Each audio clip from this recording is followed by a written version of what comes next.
Et si je te disais que l'épuisement que tu ressens chaque jour n'a absolument rien à voir avec le nombre d'heures que tu dors?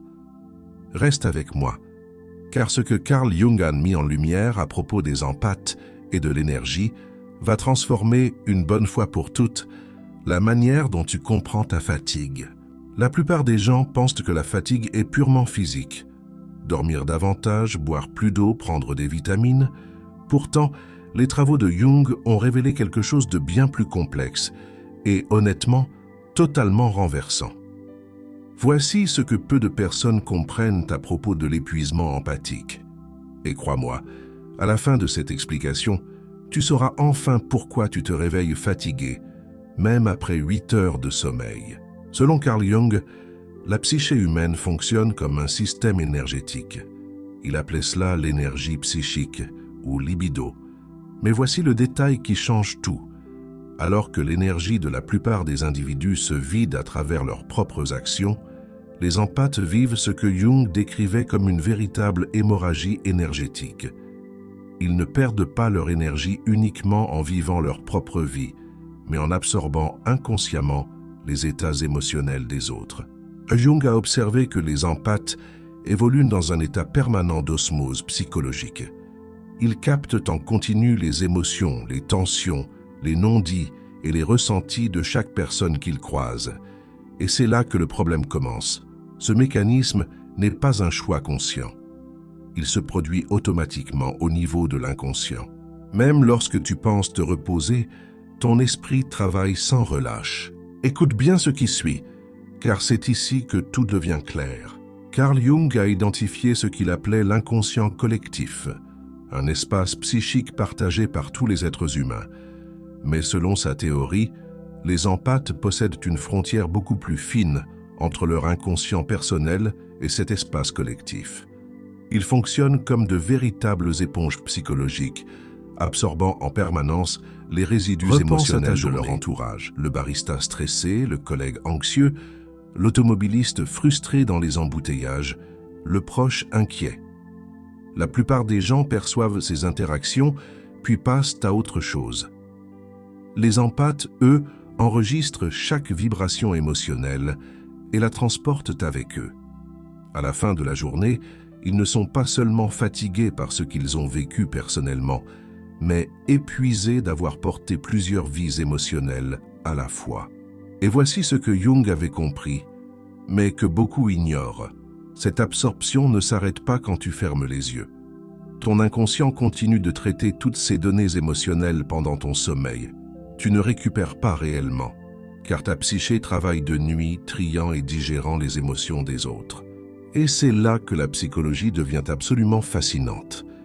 Selon Carl Jung, il existe un mécanisme appelé projection psychologique. Les individus rejettent inconsciemment les émotions qu'ils refusent de reconnaître en eux-mêmes et les projettent sur les autres. Et devine qui reçoit la majorité de ces projections. Les empathes. Ils deviennent des réceptacles émotionnels, souvent sans même s'en rendre compte. Ton collègue ne dit pas qu'il est anxieux, mais tu ressens son anxiété. Ton partenaire ne reconnaît pas sa colère, mais tu absorbes sa rage. Ton ami n'exprime pas sa tristesse, et pourtant, elle devient la tienne. Jung a mis en évidence que les empathes sont des contenants naturels pour les émotions que les autres refusent d'assumer. Et porter tout cela, c'est profondément épuisant. Carl Jung affirmait que l'énergie suit l'attention. Or, les empathes possèdent une attention diffuse. Au lieu de diriger leur énergie psychique vers eux-mêmes et leurs propres besoins, ils la dispersent constamment vers l'extérieur, vers les autres. Ils scannent l'ambiance émotionnelle de chaque pièce, lisent les micro-expressions, perçoivent les tensions invisibles et anticipent les besoins avant même qu'ils soient formulés. Cette hypervigilance, Jung l'avait compris, épuise le cerveau à un niveau profond. Ton esprit accomplit le travail de plusieurs personnes à la fois.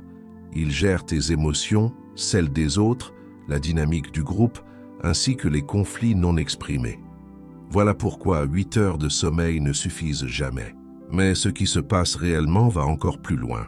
D'après les recherches de Jung sur les types psychologiques, les empathes possèdent ce qu'il appelait une fonction sensation inférieure. Tellement absorbé par le monde invisible des émotions et des intuitions, ils négligent les signaux de leur propre corps. Ils dépassent leurs limites, ignorent la fatigue, repoussent la faim, minimisent la douleur. Pourquoi? Parce que quelqu'un d'autre a besoin d'eux. Jung a montré que cette coupure avec le corps crée un cercle vicieux. Plus tu ignores tes besoins physiques, plus tu t'épuises. Plus tu es épuisé, moins tu arrives à poser des limites.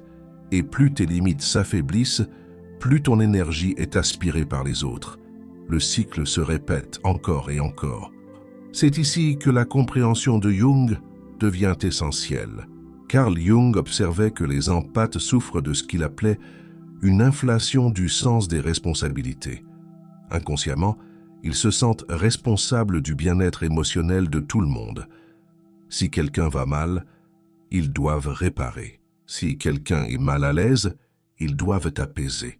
Si quelqu'un souffre, ils pensent devoir porter cette souffrance. Mais ce n'est pas de la compassion. Jung qualifierait cela de complexe psychologique, un schéma inconscient qui dirige ta vie et t'épuise totalement. Car voici la vérité que Jung a révélée. Tu ne guéris pas les blessures des autres en les faisant tiennes. Tu ne soulages pas leur douleur en la portant à leur place. Tu ne les aides pas. Tu te vides simplement de ton énergie. Et pourtant, la transformation possible, ce que Jung a découvert sur la reconquête de ton énergie, change absolument tout. Selon Carl Jung, le chemin vers l'unité intérieure passe par ce qu'il appelait le processus d'individuation. Pour les empathes, cela signifie apprendre à différencier ce qui leur appartient de ce qui vient des autres.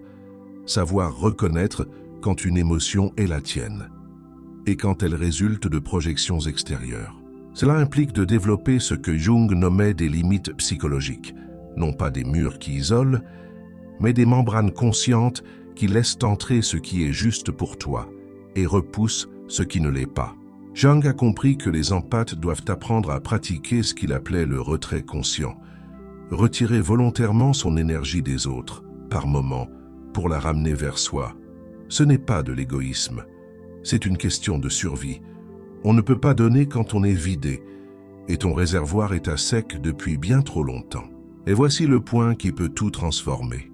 Carl Jung affirmait que l'acte le plus puissant consiste à récupérer son énergie projetée. Toute l'attention que tu offres aux émotions, aux besoins et aux problèmes des autres représente en réalité ta force vitale, dispersée un peu partout.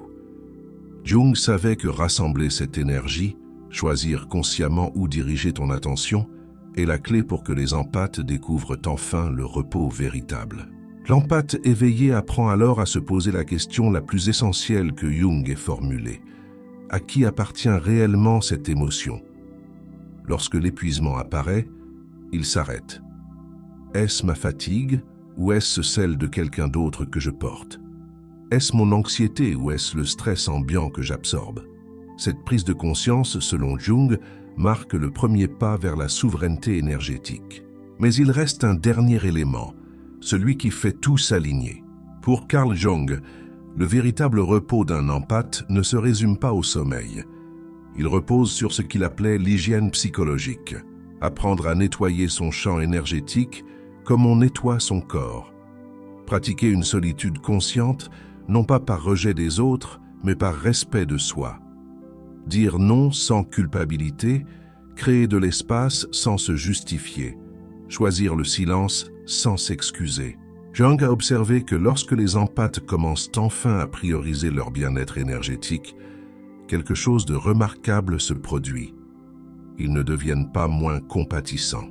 Ils deviennent plus justes, plus efficaces, parce qu'ils agissent désormais à partir d'une énergie pleine et non plus à partir d'un vide permanent. Ils choisissent consciemment où investir leur force vitale au lieu de la laisser se dissiper inconsciemment. L'épuisement que tu ressens n'est ni un défaut de caractère, ni de la paresse, ni une faiblesse. Selon toute l'œuvre de Carl Jung, il s'agit de la conséquence naturelle d'une vie vécue sans limites énergétiques, dans un monde qui exige constamment ton engagement émotionnel. Mais une fois que tu comprends cela, une fois que tu apprends à récupérer ton énergie dispersée, et à la diriger avec conscience, tu découvres enfin ce qu'est le véritable repos. Pas seulement le sommeil, mais une restauration profonde, au niveau de l'âme.